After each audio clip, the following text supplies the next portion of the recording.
రాముడు కూడా మానవుడుగా వచ్చాడు ఇక్కడ.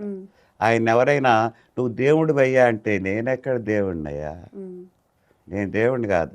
ఆత్మానం మానుషమణ్యే రామం దశరథాత్మజం, నేను దశరథుని కొడుకుగా పుట్టినటువంటి మనిషిగానే నన్ను భావించండి, నేను దేవుణ్ణి కాదు ఆయననే చెప్పి. అంతా మానవ పద్ధతే కదా. ఆ మానవ పద్ధతిలో ధర్మ పద్ధతి, ధర్మ మార్గం ఆయన అనుసరించినటువంటి ధర్మం. అసలు రామో విగ్రహవాన్ ధర్మ, ఇది మారీచుడు రాక్షసుడు అన్నమాట. మారీచుడే రావణుడు వెళ్ళి సీత దగ్గర మాయ జింకగా మారు బంగారు జింకగా అంటాడే, ఎవరనుకుంటున్నావు నువ్వు? రామో విగ్రహవాన్ ధర్మ సాధు సత్యపరాక్రమ రాజా సర్వస్య లోకస్య దేవానామివ వాస్తవ. ఆయన మూర్తీభవించినటువంటి ధర్మం, సాధువు మంచివాడు, సత్యం కలిగినటువంటి సత్య పరాక్రమ, నిజమైనటువంటి పరాక్రమం కలిగినటువంటి వాడు విక్రముడు. రాజానా సర్వస్య లోకాలన్నిటికీ రాజు. ఎట్లా అంటే ఇంద్రుడు దేవతలందరికీ రాజులాగా.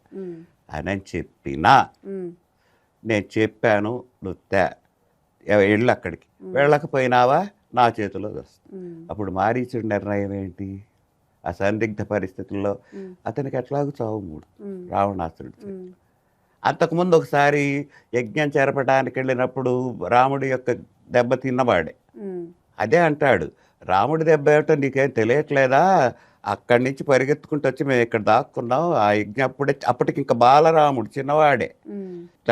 ఇది పరిస్థితి, ఆయనతోటి నీకు అనవసరం, ఆ సీత జోలికి పోవాకంటే చెప్పాడు, నువ్వు పోతే పో, లేకపోతే నా చేతిలో, నీ చేతిలో చచ్చి ఇట్లాంటి బాధలు పడే కంటే ఇంక ఏ లోకానికి పోతాము, ఆ మహాపుణ్యాత్ముడి చేతిలో మరణిస్తేనే మంచిది కదా అని వెళ్ళి ఇంకగా మరణించడానికే ఇష్టపడ్డాడు.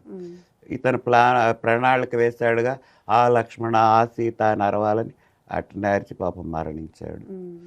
ఇక్కడ సీత అపోహపడ్డది, మీ అన్నకు ఆపద జరిగింది, నువ్వు వెళ్ళు అంటే, లక్ష్మణుడు నేను వెళ్ళనమ్మా, నిన్ను వదిలిపెట్టి, మా అన్న నిన్ను వదిలిపెట్టి వెళ్తే ఊరుకోడు అని చెప్పిన ఏం అపవాదేసి, నువ్వేదో ఆశించి ఇక్కడికి వచ్చావు, లేకపోతే నీ భార్యని తర్వాత నీకు వచ్చే రాజ్యాన్ని వదిలిపెట్టుకొని ఎందుకు వస్తావు? నీకేదో ఒక ఆలోచన ఉంది మనసులో, నీ అన్నకి ఏదైనా హాని జరిగితే ఇంకొక ఆలోచన ఉంది నీ మనసులో.